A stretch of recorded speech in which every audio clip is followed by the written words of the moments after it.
유족분들, 아버님께서 마지막으로 남기신 문서가 있습니다. 정확히 말하면 두 번째 유언장입니다. 낯선 남자의 목소리가 빈소 공기 위에 또렷하게 떨어진 순간 누구보다 침착해 보이던 장남의 손끝이 처음으로 크게 흔들렸습니다.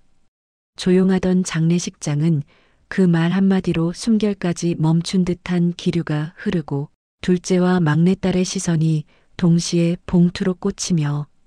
평생 말하지 못했던 감정이 갑자기 공기 속에서 흔들리기 시작했지요. 아버지는 왜 장남에게만 재산을 몰아주면서도 마지막 순간에 굳이 두 번째 유언장을 남겼을까요? 그리고 그 안에는 누가 예상도 하지 못한 가족을 뒤집어 놓을 단 한 문장이 숨어 있었습니다. 아버지가 숨을 거둔 날의 아침은 유난히 고요하게 흘러가고 있었고 집안에는 언제나처럼 오래된 시계 소리만이 천천히 움직이며 한 겹의 공기를 흔들고 있었으며 장남은 새벽부터 아버지의 방을 들여다보며 어떤 예감 같은 것을 느끼고 있었다고 주변 사람들은 나중에 말했다고 하며 둘째와 막내딸은 각각의 집에서 평범한 일상을 이어가다가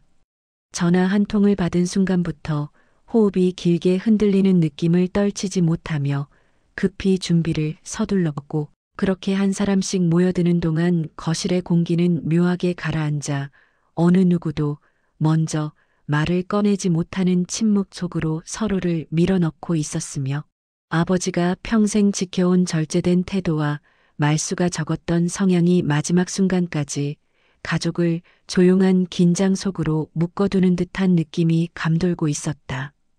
병실에 도착한 순간 장남은 이미 의료진에게 둘러싸인 아버지의 얼굴을 바라보며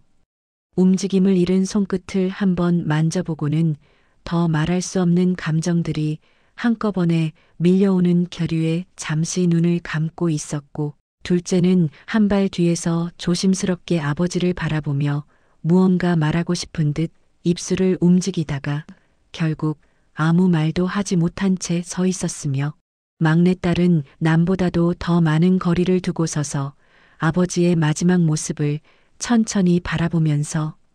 오래 묵은 감정들이 다시 떠오르는 것 같아 숨을 고르는 모습을 보이고 있었고 그렇게 세 남매는 같은 장소에 서 있어도 서로의 마음이 모두 다른 방향으로 조금씩 멀어지는 듯한 기류를 품은 채 그 시간을 지나가고 있었다. 의료진이 조용한 목소리로 시간을 말하자 장남은 가장 먼저 고개를 떨궜고 둘째는 손등을 한번 닦아내듯 쓸어올리며 간신히 호흡을 붙잡고 있었으며 막내딸은 그 순간에도 아버지가 마지막까지 자신의 이름을 한 번도 불러주지 않았다는 사실을 떠올리며 오래전부터 내려앉아 있던 서운함이 다시 깊게 퍼져오는 느낌을 견디고 있었고 그렇게 아버지와의 시간이 완전히 끝난 그 순간에도 세 사람의 감정은 서로 엇갈린 방향으로 흔들리고 있는 채로 깊은 침묵 속에 머물러 있었다. 장례식장에 마련된 빈소는 오후 햇살이 천천히 사라지는 시간대와 겹쳐 은은한 조명이 방 안에 머물고 있었고 장남은 상주로서 분주하게 움직이며 모든 절차와 준비를 알아서 떠안는 모습을 보였는데 이를 지켜보는 둘째와 막내딸의 마음에는 설명하기 어려운 자연스러운 거리감이 더 크게 번져가고 있었으며 장남의 손짓 하나에도 오랜 시간 쌓여온 가족 내 역할의 불균형이 그대로 묻어나 주변 공기를 미묘하게 흔들고 있었다. 조문객들은 어김없이 장남을 중심으로 인사를 건네고 아버지는 정말 장남을 의지하셨지 평생 마음은 너에게 가 있었지 같은 말들을 아무렇지 않게 남겨두고 갔으며 그 말들이 둘째의 가슴에는 작은 못처럼 박히는 듯하고 막내딸에게는 오래된 서운함이 다시 뒤척이며 마음속 깊은 곳에서 잔흔을 일으키는 것처럼 느껴지고 있었고 이런 흐름들이 계속 이어지자 둘째는 의자에 앉아 잠시 눈을 감고 과거의 기억 몇 조각들이 다시 떠오르는 것을 막고 싶어 하는 듯 손등을 주먹 쥐듯이 움켜쥐고 있었으며 막내딸은 조용히 국화를 정리하며 마음속에서 설명하기 어려운 감정들이 천천히 가라앉지 못하는 기류로 흐르고 있었다. 장남은 애써 태어난 얼굴로 여러 절차를 진행했지만 속으로는 아버지가 평생 자신에게 씌운 장남 역할이 아직까지도 무겁게 남아있음을 느끼고 있었고 가족들이 무슨 생각을 하고 있는지 알면서도 차마 먼저 다가가 풀어내지 못하는 거리감이 늘 자신을 묶어두고 있었다고 느끼면서 그럼에도 그는 아버지의 장래만큼은 잡음 없이 끝내고 싶다는 마음으로 자리를 지키고 있었으며 이런 장남의 마음을 둘째와 막내딸은 알 듯 모를 듯 멀리서 바라보며 서로 다른 생각 속에 머물러 있었다. 둘째 날 낮 무렵 빈소에는 조문객들의 발걸음이 비교적 잦아들었고 형제들은 각자의 마음을 조용히 감추며 서로에게 말을 걸 듯 말 듯 애매한 간격을 유지하고 있었으며 작은 움직임 하나에도 오랜 세월의 감정이 번져나오는 듯한 기류가 자리하고 있었다. 둘째는 혹시라도 장남이 자신에게 무언가 이야기를 건넬지 기다리는 듯한 태도를 보였지만 장남은 여전히 상주 역할에만 집중하며 둘째의 눈빛을 피하고 있었고 막내딸은 두 사람 사이에 흘러가는 공기가 점점 더 단단하게 굳어지는 것 같아 그 상황을 조용히 지켜보며 작은 한숨을 거의 들리지 않게 내쉬고 있었으며 그렇게 서로의 마음이 맞물리지 못한 채 시간이 흐르고 있었다. 조문이 뜸해진 저녁 무렵 가족들은 식사를 하며 한자리에 모였지만 대화는 거의 이어지지 않았고 밥그릇에 떨어지는 젓가락 소리만이 공기 속에 작은 파문처럼 번져나가며 긴 정적을 흔드는 듯 있었으며 둘째는 그 순간에도 마음속 한편에서 끊임없이 아버지에 대한 질문들이 쌓여가고 있었고 막내딸은 아버지가 돌아가시기 며칠 전에 들은 어떤 작은 소문이 다시 떠올라 심장이 빨리 뛰는 느낌을 가누기 어려웠다며 손끝을 책상 아래에서 천천히 만지작거리고 있었다. 그렇게 장례식 이틀째가 끝나려 하는 시점 빈소 밖에서 누군가 천천히 다가오는 발걸음이 들렸고 그 소리가 보통 조문객과는 다른 묘한 침착함과 목적성을 띠고 있어 장남이 무심히 고개를 돌린 순간 낯선 중년 남성이 조용히 문 앞에 서 있는 모습이 보이며 새로운 흐름이 빈소 안으로 스며들기 시작했다. 문 앞에 선 남성은 검정색 서류 가방을 들고 있었고 조용한 목소리로 유족분들을 뵙고자 왔습니다 라고 말하며 가볍게 고개를 숙였으며 그의 말투와 자세에서 느껴지는 차분함이 빈소 공기와 어울리지 않는 듯한 기류를 만들고 있었고 장남은 순간적으로 경계하는 눈빛을 띠며 혹시 상가 계신 분이신가요? 라고 묻는 듯한 표정을 지어 보였으나 마음속에서는 설명하기 어려운 찜찜함이 미세하게 흔들리고 있었다. 남성은 자신을 아버지께서 생전에 찾아오셨던 변호사라고 소개했고 그 말이 빈소 한가운데에 천천히 내려앉자 둘째와 막내딸의 얼굴이 동시에 긴장감으로 굳으며 눈빛이 서로를 스치고 지나가는 순간이 있었고 장남 역시 짧은 순간 숨을 멈추듯 멈춰서다가 저희 아버지와 어떤 일로 하고 조심스럽게 말을 잇는 듯 했으나 끝까지 이어지지 못해 목소리가 흐릿하게 떨리며 멈춰 서 있었다. 변호사는 가방에서 봉투 하나를 꺼내며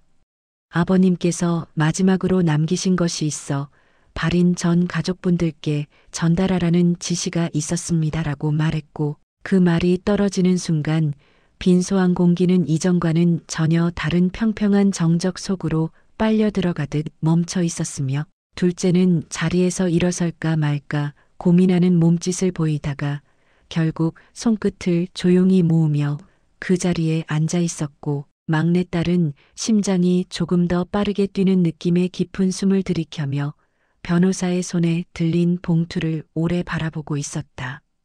장남은 표정을 잃은 듯 잠시 아무 말도 하지 못하다가 유 원장 말씀이십니까? 라고 낮게 묻는 목소리를 내보였고 변호사는 짧게 끄덕이며 정확히는 두 번째 유언장이라고 적혀 있습니다라고 말했으며 그 말이 형제들 사이를 지나갈 때 공기 자체가 흔들리는 듯한 긴장이 한순간에 퍼져나가는 결유가 형성되고 있었고 둘째는 눈을 크게 뜨며 숨을 삼켰고 막내딸은 손끝이 떨리는 것을 느끼며 컵을 내려놓는 동작조차 천천히 멈추고 있었다. 변호사는 봉투를 조심스럽게 내려놓으며 이 문서는 발인 전에 열람하도록 되어 있습니다라고 말했고 형제들은 동시에 봉투를 바라보며 서로의 표정을 읽으려 했지만 누구도 먼저 손을 뻗지 못하는 공기가 그 자리를 지배하고 있었으며 장남은 마음속 깊은 곳에서 이유를 알 수 없는 불안이 천천히 피어오르는 것을 느끼며 숨을 고르는 듯 가슴을 조여오는 기류를 견디고 있었고 둘째는 두 번째라는 단어가 오래된 기억들을 건드리는 듯 마음 한가운데에서 불편한 흔들림이 다시 번져가고 있었다. 막내딸은 아버지가 돌아가시기 며칠 전 누군가를 찾아갔다는 소문을 떠올리며 그 소문이 단순한 얘기가 아니었을지도 모른다는 생각에 손끝이 저릿하게 굳으며 눈빛이 깊게 흔들리고 있었고 변호사는 그런 형제들의 감정을 모두 살피는 듯 조용히 뒤로 물러서며 열람은 가족분들이 원하시는 시점에 하시면 됩니다만 아버님께서 남기신 뜻이 있으니 꼭 확인하시길 바란다고 덧붙여 말하며 조용히 한 발 물러나 있었다. 빈소안 조명은 밤으로 넘어가는 시간대의 미세한 떨림을 담고 있었고 형제들은 말없이 봉투를 바라보며 과거와 현재가 뒤섞이는 감정 속에서 각각 다른 기억과 후회, 서운함, 두려움이 조금씩 떠오르는 흐름을 느끼고 있었으며 그 모든 흐름이 앞으로 펼쳐질 갈등의 서막을 조용히 드러내는 듯한 공기가 빈소 전체를 감싸고 있었다. 그렇게 두 번째 유언장이라는 말 한마디가 장례식의 고요함을 흔들어 놓으며 형제들 마음속 깊은 곳에서 눌러두었던 감정들이 서서히 휘저어지기 시작했고 누구도 그 다음 순간에 어떤 진실이 드러날지 예감하지 못한 채 새로운 긴장이 빈소 안에 천천히 머물러 있었다. 빈소 한가운데에 놓인 봉투는 조용히 숨을 쉬는 것처럼 보였고 형제들은 각자 다른 방향을 바라보며 그 봉투에서 눈을 떼지 못한 채 어색한 정적 속에 머물고 있었으며 장남은 그 봉투가 불러올지 모르는 어떤 파장과 책임을 떠올리며 가슴속 깊이 묵직한 무게가 다시 얹히는 것처럼 느끼고 있었다. 둘째는 그 봉투가 아버지가 마지막까지 자신들에게 말하지 못한 이야기들을 담고 있을 것이라는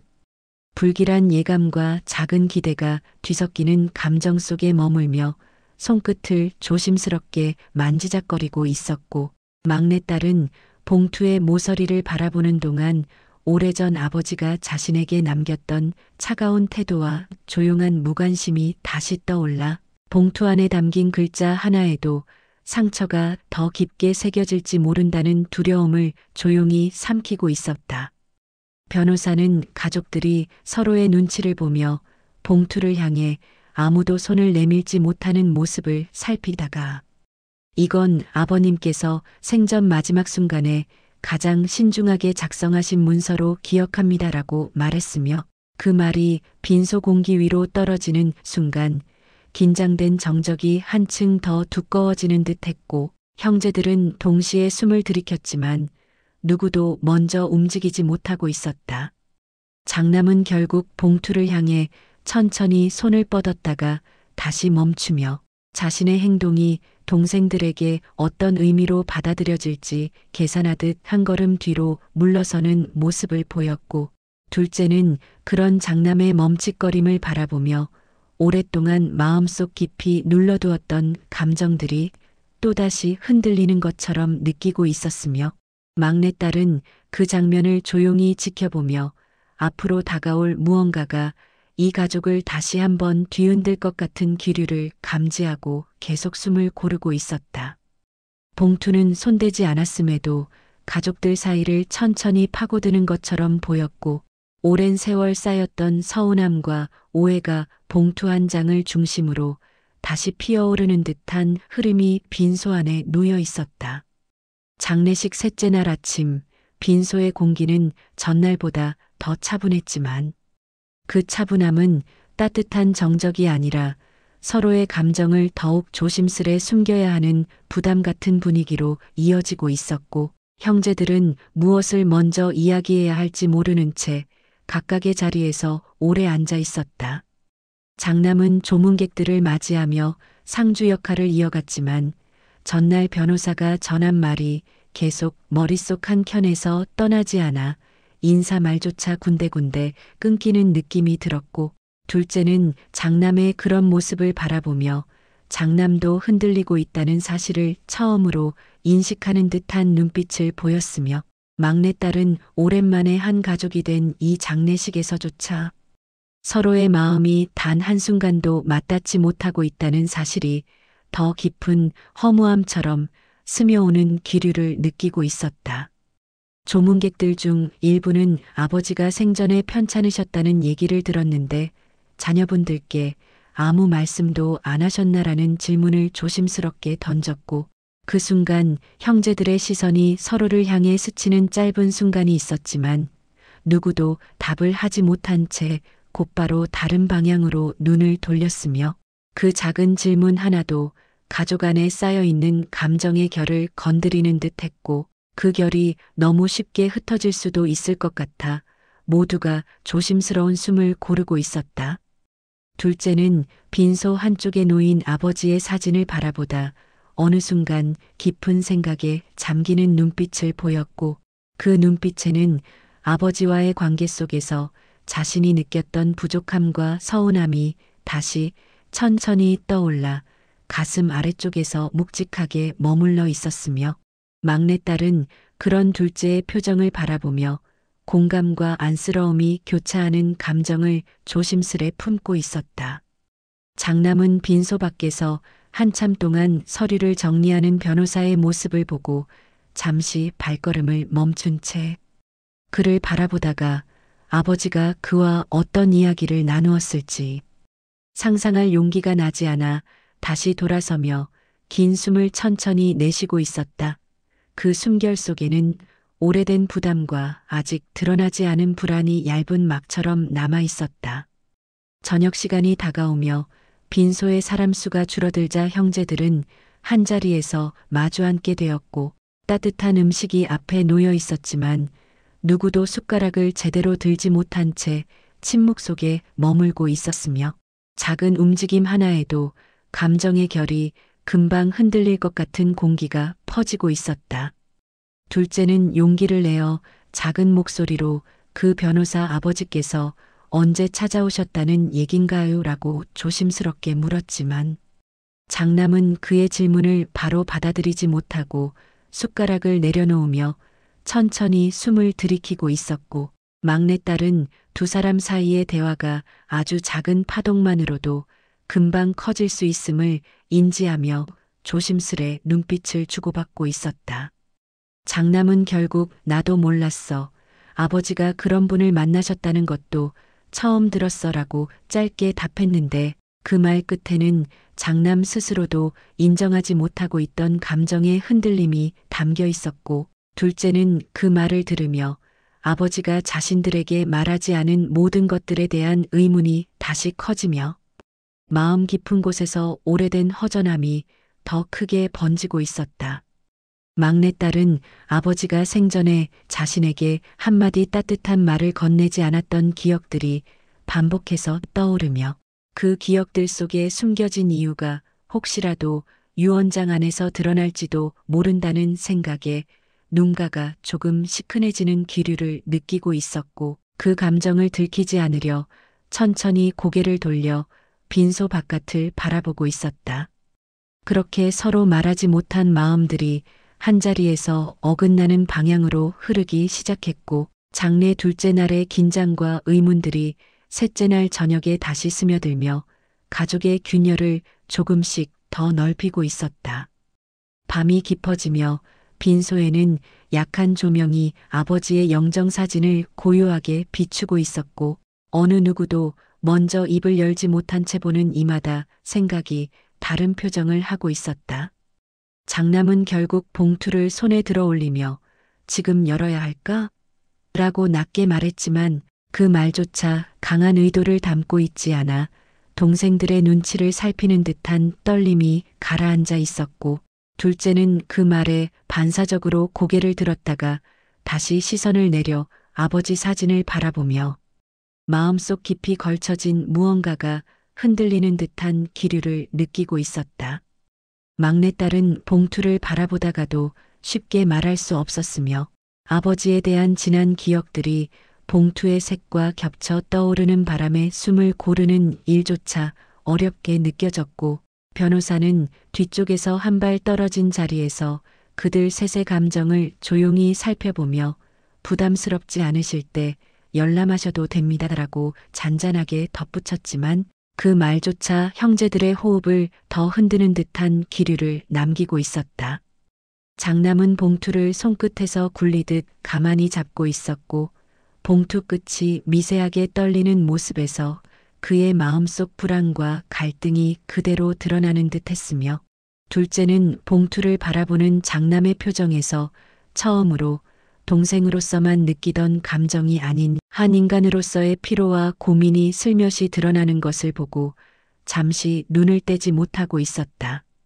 그 순간 빈소의 조명이 한번 약하게 흔들리며 그림자가 살짝 흔들리는 기류가 생겼고 그 작은 흔들림은 마치 봉투 안에 담긴 진실이 가족의 감정과 얽혀 곧 드러날 순간을 기다리는 듯한 분위기를 만들어내고 있었다. 형제들은 봉투를 앞에 두고 잠시도 움직이지 못한 채 머물고 있었고 그 침묵은 마치 누군가가 의도적으로 그 순간을 붙잡아 두는 것처럼 길게 이어지고 있었다. 둘째의 손끝은 미세하게 굳어 있었고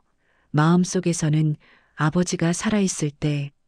한 번도 물어보지 못했던 질문들이 끝없이 떠오르고 있었으며 막내딸은 봉투가 열리는 순간 아버지에 대한 자신의 감정이 어느 방향으로 가게 될지 몰라 조심스러운 숨을 내쉬고 있었다. 장남은 결국 봉투를 내려놓으며 아직 준비가 안 된 것 같아라고 짧게 말했고 그 말은 그의 책임감과 두려움이 동시에 드러나는 듯한 미세한 떨림을 남기고 있었으며 둘째는 그 말이 오히려 자신의 마음과 닿아 있다는 것을 느끼며 천천히 고개를 끄덕이고 있었다. 막내딸은 형제들 사이에 흐르는 정적 속에서 어쩌면 이 봉투를 여는 순간 가족이 다시 한번 흔들릴 수도 있겠다는 생각을 떠올리며 손끝을 조심스레 모으고 있었고 변호사는 그런 형제들의 감정을 헤아리듯 봉투를 가족 쪽으로 살짝 밀어두고 조용히 뒤로 물러섰다. 그렇게 두 번째 유언장은 아직 열리지 않은 채 가족 앞에 놓여 있었고 그 봉투 하나가 앞으로 벌어질 이야기와 감정의 변화를 예고하듯 빈소 공기 속에 오래 머물러 있었다. 발인을 하루 앞둔 새벽 장례식장의 복도는 이른 시간 특유의 차가운 공기를 머금은 채 조용히 늘어서 있었고 창밖으로 흘러들어오는 흐린 새벽빛이 빈소 문틈에 희미한 그림자를 들이우며 하루의 시작을 흔들고 있었으며 형제들은 서로 다른 시간대에 눈을 뜬 듯한 표정으로 파묻혀 있는 생각에서 쉽게 빠져나오지 못하고 있었다. 장남은 가장 먼저 문을 열고 나와 빈소 한가운데에 조용히 걸터 앉아 있었는데 밤새 잠을 제대로 이루지 못한 듯 손바닥으로 이마를 여러 번 쓸어내리며 아버지와 마지막으로 나누었던 대화 몇 조각이 자꾸 떠올라 그 자리에서 쉽게 움직이지 못하고 있었고 그 대화 속에는 아버지가 늘 장남에게만 맡겨두었던 말없는 기대와 책임이 고스란히 스며 있어 장남의 가슴 한쪽에 아직 풀리지 않은 무게처럼 남아 있었다. 둘째는 새벽 공기를 쐬고 싶다며 혼자 장례식장 건물 밖으로 나와 있었는데 손을 주머니에 넣은 채 멀리 비치는 가로등을 바라보다가 문득 아버지가 생전에 자신에게 넌 내 길 가면 된다고 말하던 목소리를 떠올리며 그 말이 평생 자신을 집안에서 빗겨나 있는 존재처럼 만들었던 기억과 함께 떠오르고 있어 가슴속이 시리게 파문을 일으키고 있었다. 막내딸 역시 잠에서 덜 깨어난 얼굴로 빈소 뒤편에 놓인 작은 의자에 앉아 있었으며 아버지가 마지막 순간까지 자신의 손을 한 번 잡아주지 않았던 기억이 시리게 떠오르며 왼쪽 눈가가 뜨겁게 흔들리기 시작했고 그녀는 그 감정을 들키고 싶지 않아 고개를 숙인 채 긴 숨을 천천히 삼키고 있었다. 그렇게 세 사람은 아직 서로 한마디도 하지 않은 채 각각의 새벽을 맞이하고 있었고 그 새벽의 공기에는 아버지가 남긴 말하지 못한 무언가가 가볍게 떠다니며 형제들의 감정을 더욱 낯설게 흔들고 있었다. 아침이 밝아오며 장례식장 안쪽으로 따뜻한 조명이 켜지고 그 조명이 빈소의 구석구석을 천천히 적셔 나가자 변호사는 서류 가방을 들고 다시 나타났고 형제들을 향해 오늘은 어쩔 수 없이 말씀을 드려야 할 것 같습니다라고 절제된 목소리로 말을 건넸으며 그 말을 듣는 순간 형제들의 표정이 동시에 굳어지는 기류가 생기고 있었다. 장남은 묵직한 걸음을 옮겨 변호사 앞에 섰지만 쉽게 대답하지 못하며 주먹을 가볍게 쥐었다 펴는 동작을 반복했고 둘째는 변호사 뒤편에 놓인 조용한 의자를 바라보며 분위기를 읽으려는 듯 천천히 사방을 둘러보다가 장남의 얼굴에 스친 미세한 떨림을 보고 눈을 내리깔고 있었다. 막내딸은 변호사의 말투 속에서 어떤 확신 같은 것이 느껴져 가슴속이 다시 고동치듯 흔들리며 아버지가 왜 마지막 순간에 굳이 두 번째 유언장을 남겨야 했는지에 대한 의문이 더 깊어지는 느낌을 지우지 못하고 있었다. 변호사는 가족들을 향해 봉투가 놓여 있는 테이블 쪽으로 걸어가며 이 문서는 아버님께서 직접 제게 맡기신 것으로 발인 전에 반드시 확인해 달라고 거듭 말씀하셨습니다라고 덧붙였고 그 순간 장남은 봉투를 향해 시선을 옮기며 아버지의 손글씨를 떠올리는 듯한 표정으로 길게 숨을 내쉬고 있었다. 둘째는 변호사의 말끝에서 이상할 정도로 단단한 확신이 느껴지자 마음이 불편하게 요동치며 봉투 속에 어떤 내용이 들어있을지 상상조차 하고 싶지 않은 감정이 번져가는 것을 막기 어려웠고 막내딸은 봉투를 바라보며 두 손끝을 맞잡은 채 아버지가 생전에 하지 못한 이야기들이 지금 이 순간 드러날지도 모른다는 긴장 속에 조용히 떨리고 있었다. 그렇게 변호사의 제안은 형제들로 하여금 더는 도망칠 수 없는 순간이 다가오고 있음을 느끼게 했고 세 사람의 마음속에 오래 눌러두었던 감정들이 천천히 풀리기 시작하는 듯한 기류가 퍼져가고 있었다. 오전 조문이 잠시 끊기자 변호사는 유언장 열람을 위한 자리를 마련하고 영정 뒤편의 작은 방으로 형제들을 안내하고 있었으며 방 안에는 조명이 낮게 깔려 있어 형제들의 얼굴에 부드러운 그림자가 길게 드리워지고 있었다. 장남은 테이블 가장자리에 앉아 봉투를 바라보다가 그 봉투 속에서 아버지의 음성이 불쑥 나타날 것 같은 기묘한 불안감에 깊게 숨을 들이쉬고 있었고 둘째는 맞은편에 앉으며 장남의 손등이 미세하게 떨리는 것을 보고 그 떨림이 낯설면서도 이해되는 듯한 감정을 느끼고 있었다. 막내딸은 형제들 사이에 앉아 조용히 두 사람을 번갈아 바라보며 아버지의 편애로 인해 그동안 서로가 서로에게 쌓아온 오해와 상처가 지금 이 순간 봉투 하나 앞에 놓인 상태로 드러나려는 듯한 분위기에 깊은 숨을 다시 삼키고 있었고 변호사는 천천히 봉투를 테이블 위로 옮기며 이제 가족분들께서 열어보시면 됩니다라고 말하고 있었다. 그 말이 방 안에 조용히 떠돌자 형제들은 마치 동시에 시간 속으로 떨어져 들어가는 듯한 느낌을 받았고 아버지와의 시간들이 머릿속에서 제각각의 장면으로 재생되기 시작하며 서로 다른 방향으로 흔들리고 있었으며, 장남은 자신이 어린 시절부터 아버지에게 맡아온 장남 역할이 다시 무겁게 내려앉는 듯한 기류를 느끼며 손끝을 조용히 맞잡고 있었다.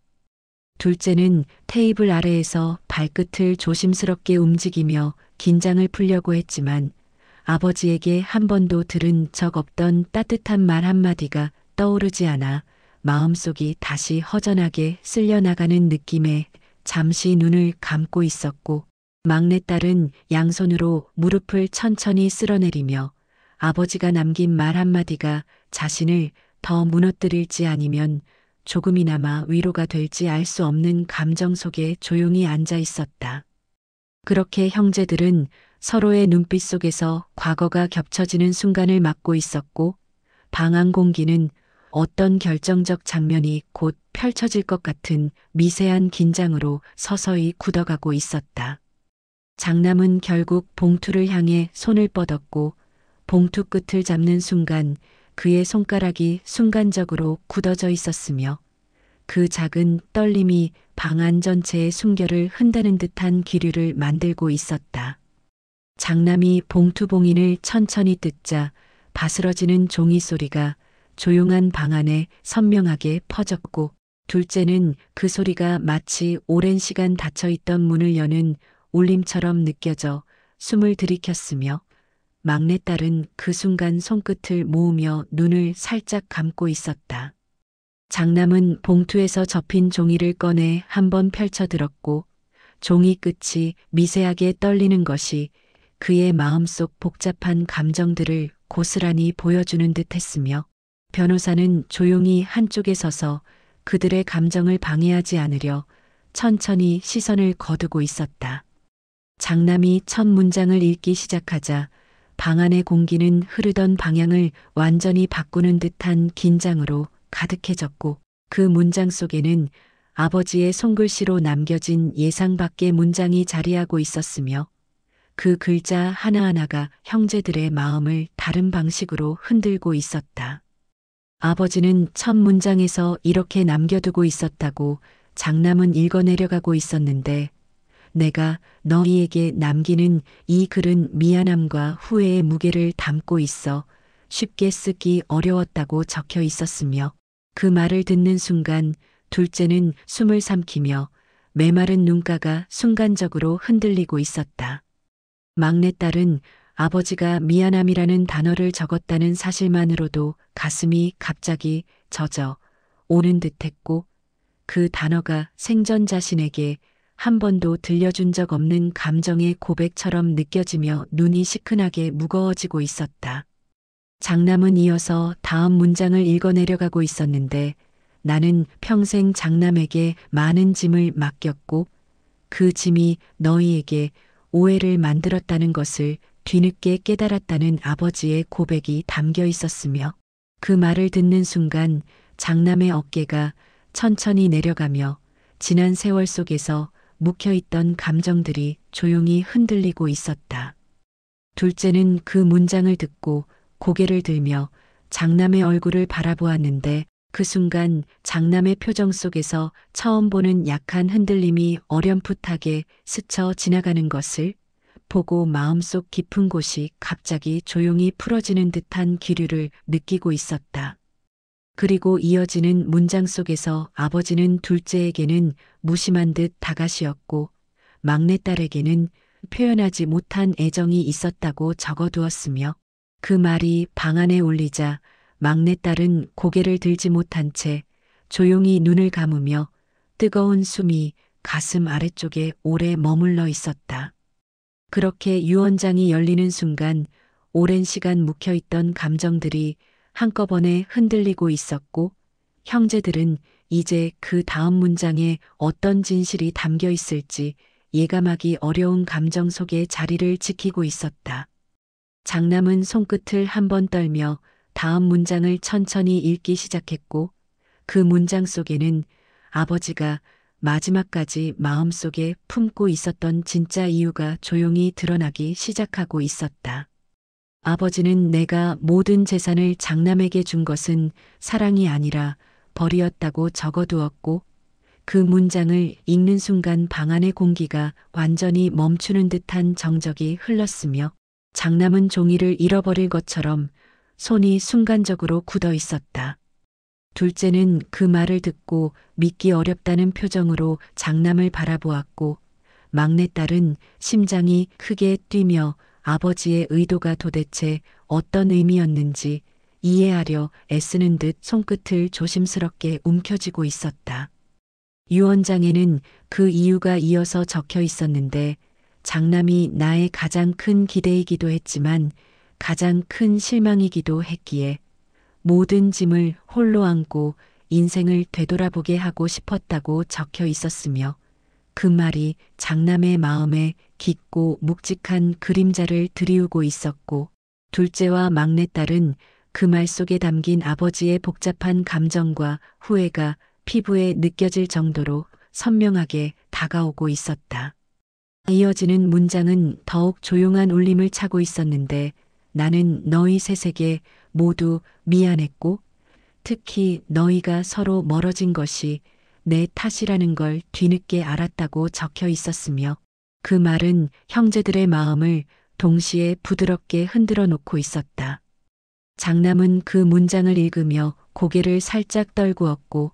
둘째는 그동안 장남에게 품었던 오해와 서운함이 아버지의 말 속에서 천천히 풀리는 것을 느끼며 마음 깊은 곳에서 오래 눌러두었던 감정이 조용히 흔들리고 있었다. 막내딸은 아버지가 남긴 마지막 문장에 눈을 멈추었는데 거기에는 너희 셋이 다시 한 식구로 서길 바란다. 그게 내가 마지막까지 원한 마음이었다라고 적혀 있었고 그 문장을 듣는 순간 그녀의 눈가에서 오래 참아왔던 눈물이 조용히 번져 흘러내리고 있었다. 그렇게 아버지의 고백은 형제들을 깊은 침묵 속에 머물게 했고 방 안 공기는 말 하나 없이 흔들리며 서로의 마음 속에서 무엇인가 천천히 풀려가는 기류를 만들고 있었으며 그 순간 형제들은 아버지가 남긴 마지막 부탁이 앞으로 자신들의 인생에서 어떤 의미를 지닐지 생각하며 조용히 숨을 고르고 있었다. 두 번째 유언장은 그렇게 가족의 마음속에 깊고 부드러운 파문을 남긴 채 테이블 위에 놓여 있었고 아버지가 마지막까지 닿고 싶어 했던 진심이 서서히 형제들의 마음에 번져가고 있었다. 유언장을 모두 읽은 뒤 방 안에는 말소리 한 줄조차 움직이지 않는 깊은 정적이 내려앉아 있었고 세 사람은 서로의 얼굴을 바라보지 못한 채 각자 다른 곳을 응시하며 마음속에서 솟아오르는 감정을 다듬으려는 듯 조용히 머물고 있었다. 장남은 손에 들고 있던 종이를 천천히 내려놓으며 숨을 고르려 했지만 종이 끝에 남아있던 아버지의 필체가 시야에서 쉽게 사라지지 않아 여러 번 눈을 깜빡이며 마음속 어딘가가 조심스럽게 흔들리고 있었고 그 흔들림은 오랜 시간 자신의 어깨를 짓눌렀던 장남 역할의 무게가 잠시 헐거워지는 듯한 기류를 남기고 있었다. 둘째는 의자 끝을 잡은 손가락에 힘이 들어가 있는 걸 뒤늦게 알아차리고 천천히 힘을 빼며 아버지의 고백 속에 자신에게 남겨진 문장 한 줄이 오래 묵혀있던 마음의 구석을 건드리듯 흔들리고 있어 그 파동을 차분히 가라앉히려 노력하고 있었으며 그 움직임조차 조심스러운 숨결로 이어지고 있었다. 막내딸은 손등을 스치고 지나간 눈물 자국을 감추려는 듯 고개를 숙이고 있었지만 아버지가 마지막에 쓴 미안하다는 단어가 머릿속에서 계속 맴돌며 오래 붙잡아 두었던 서운함이 서서히 풀려나가는 기류가 마음 한켠에서 조용히 번지고 있었으며 그 감정이 스스로도 예상하지 못한 방향으로 흘러가고 있었다. 변호사는 한 걸음 뒤에서 조용히 서 있었고 형제들이 깊은 침묵 속에서 각자의 감정을 추슬러가는 시간을 존중하듯 한마디 말도 하지 않은 채 시선을 바닥에 두고 있었으며 그 모습은 마치 유언장이 이들에게 남긴 울림을 더 오래 머물게 하고 싶었던 듯 차분하게 이어지고 있었다. 그렇게 방 안에는 긴 침묵이 조금씩 형태를 바꾸며 흘러가고 있었고, 형제들의 마음은 아버지의 고백을 각기 다른 방식으로 받아들이며 천천히 새로운 숨을 고르는 듯한 공기가 이어지고 있었다. 어느 정도 시간이 흘렀을 때 둘째가 조심스럽게 고개를 들고 그동안 서로 너무 말을 안 하고 지냈던 것 같네요 하고 말하자 그 말이 방 안의 정적을 부드럽게 흔들어 놓았고 장남과 막내딸은 그 소리에 미세하게 숨을 고르는 표정을 보이며 서로의 얼굴을 천천히 바라보고 있었다. 장남은 동생의 말이 의외였다는 듯 잠시 당황한 표정을 지었지만 곧 차분하게 고개를 끄덕이며 그럴 기회가 많지 않았던 것도 있었던 것 같아라고 낮게 답했고 그 말 속에는 자신도 모르게 흘러나온 작은 후회 같은 떨림이 배어 있었으며 둘째는 그 떨림을 눈치챈 듯 조용히 시선을 내리고 있었다. 막내딸은 헤어져 살던 세월 동안 서로에게 묻지 못했던 이야기들이 얼마나 많았는지 떠올리며 아버지가 마지막 유언장에 남긴 한 식구로 다시 서주길 바란다는 문장이 마음속에서 길게 울리는 것처럼 느껴져 조용히 한숨을 내리며 고개를 숙이고 있었다. 그러자 둘째가 조용히 두 손을 모아 올리며 형 사실 아버지 편애 때문에 서운했던 건 맞지만 그래도 형이 힘들었을 거라는 생각을 못했던 건 아니었어라고 말했고 그 말에 장남은 천천히 고개를 들며 눈빛에 얇은 물기가 번지는 듯한 흔들림을 감추지 못하고 있었다. 장남은 그 말을 듣고 천천히 숨을 들이쉬며 나도 내가 그렇게 느꼈을 거라는 걸 알고 있으면서도 아무 말 못했던 게 마음에 계속 걸렸어라고 조심스럽게 내뱉었고 그 말 속에는 수십 년 동안 서로를 어긋나게 만든 오해와 감정이 조금씩 풀려나가는 기류가 담겨 있어 방 안 공기가 더 부드럽게 흘러가고 있었다. 막내딸은 형제들의 대화를 들으며 눈가를 한번 훔치고 나도 아버지한테 서운했던 것보다 우리가 서로 멀어진 게 더 아프더라고 말하며 고개를 들었고 그 말은 오랜 시간 묵혀있던 감정의 결이 천천히 풀리는 방향으로 이어지고 있었으며 형제들은 서로의 눈빛에서 조금씩 따뜻한 요소가 스며드는 기류를 느끼고 있었다. 해가 완전히 저물어 장례식장 복도에 희미한 조명이 깔리자 형제들은 빈소 앞에서 나란히 서게 되었고 각자의 마음속에서 고요히 머물고 있던 감정들이 조금씩 정리되어 가는 듯한 흐름이 이어지고 있었다. 장남은 아버지의 영정 사진을 바라보며 깊은 숨을 들이켰고 그 숨결에는 아버지에게 하고 싶었지만 끝내 하지 못한 말들이 숨어 있는 듯 가라앉아 있었으며 둘째는 영정 바로 옆에서 손을 모으며 아버지의 표정 속에서 묻혀있던 후회를 떠올리듯 고요히 서 있었다.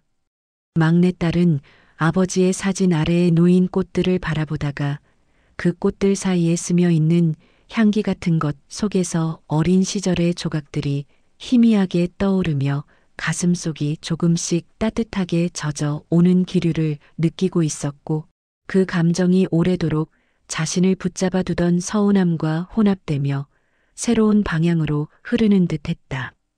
셋은 그 자리에서 오랜 세월 처음으로 같은 감정에 잠기는 듯한 느낌을 받고 있었고 아버지가 떠난 빈자리를 통해 서로에게 남겨진 상처와 오해가 다시 빛을 찾는 듯한 기류가 스며들고 있었으며 그 기류는 조용하지만 단단한 연결성을 형성하고 있었다. 장남은 조심스럽게 손을 모으며 우리 아버지가 남긴 부탁처럼 조금이라도 다시 가까워지면 좋겠다고 말했고 둘째는 그 말에 깊게 숨을 들이쉬며 그래 이제라도 늦지 않았으면 좋겠어라고 낮게 답했으며 막내딸도 천천히 고개를 끄덕이며 나도 그러고 싶어라고 작은 목소리로 덧붙이고 있었다. 그 말들이 빈소 안에서 조용히 울림처럼 퍼지며 형제들 사이의 관계를 조금씩 다시 연결하는 듯했고, 아버지가 마지막으로 남긴 진심이 이제서야 자식들에게 닿기 시작하는 기류가 길게 이어지고 있었다. 발인 날 아침 장례식장 밖에는 흐린 하늘 아래로 부드러운 바람이 불어오고 있었고, 그 바람은 어제보다 조금 더 따뜻한 결을 품고 있어 형제들의 움직임을 조용히 감싸고 있었다. 장남은 상주복을 정돈하며 영정을 들기 전 깊게 숨을 들이쉬고 있었고, 그 숨결에는 아버지와의 이별을 받아들이려는 조용한 다짐 같은 것이 스며 있어 그의 어깨를 천천히 흔들고 있었으며, 둘째는 영정 뒤편에서 조심스럽게 자리를 맞추며 형의 움직임을 지켜보고 있었다. 막내딸은 헌화를 준비하며 꽃을 들고 있었는데,